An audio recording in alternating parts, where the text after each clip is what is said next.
اهلا بيكم. تعالوا النهارده نشوف وصفتنا. وصفه جميله جدا هتعجبكم قوي. طبخه لذيذه وسهله ومش هتاخد معانا وقت خالص.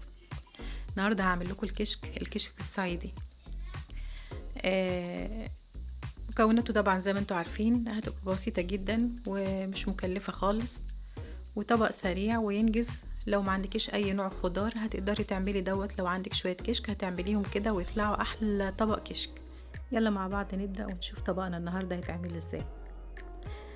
اول حاجة عندي هنا الكشك الصعيدي. الكشك طبعا بيبقى منه احجام، يعني في ده الحجم الصغير، في من الناس بتعمله حجم اكبر شوية.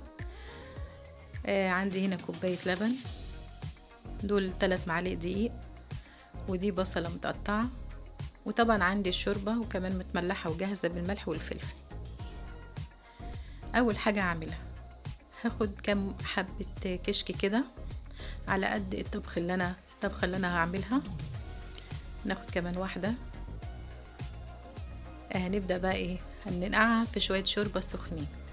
نحط لها كده غرفتين من الشوربة السخنة ونسيبهم ينقعوا كده شوية على ما نحمر البصلة بتاعتنا بمعلقة سمنة كده زي ما انتم شايفين. هنبدأ نحمر البصلة، تكون على ما البصلة تحمر تكون اللي يكون الكشك اتنقع وباش وطري خالص. بس كده احنا هنحمر البصلة بقى وبعدين نرجع نكمل باقي الخطوات. كده خلاص البصلة عندي احمرت، خدت اللون الحلو ده اللي انتوا شايفينه.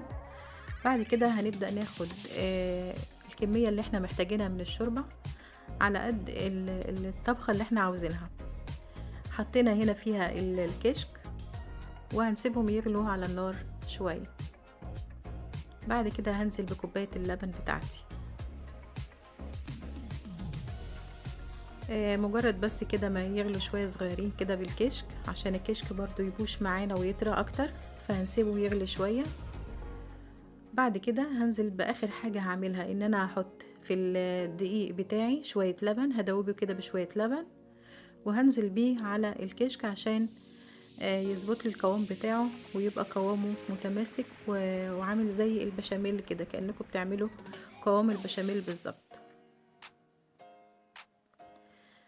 زي ما انتم شايفين كده هنديله كده غلوة او غلوتين بالدقيق اللي احنا حطيناه، وده القوام بتاعه زي ما انتم شايفين كده. وكده خلاص الكشك عندي خلص وجهز.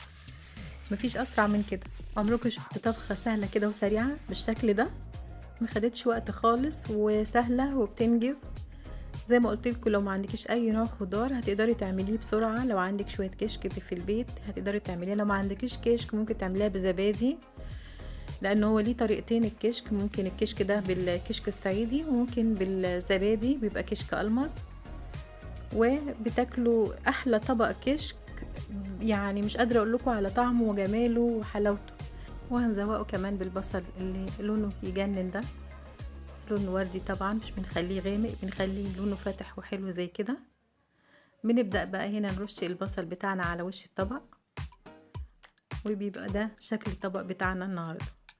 طبق الكشك من اجمل واحلى الاطباق اللي ممكن تعملوها بسرعة وهتعجبكم قوي في طعمها، وممكن تاكلوه كمان بعيش، ممكن تاكلوه بالمعلقة زي ما انتوا حابين. يا رب النهارده الطبق يكون سهل ولذيذ ويعجبكم. وان شاء الله اذا عجبكم طبقنا النهارده ووصفتنا، ما تنسونيش بقى في لايك وشير واشتراك في القناة وتفعيل الجرس عشان يوصلكم كل جديد. ونتقابل دايما على خير، واشوفكم في وصفة جديدة وفيديو جديد بإذن الله.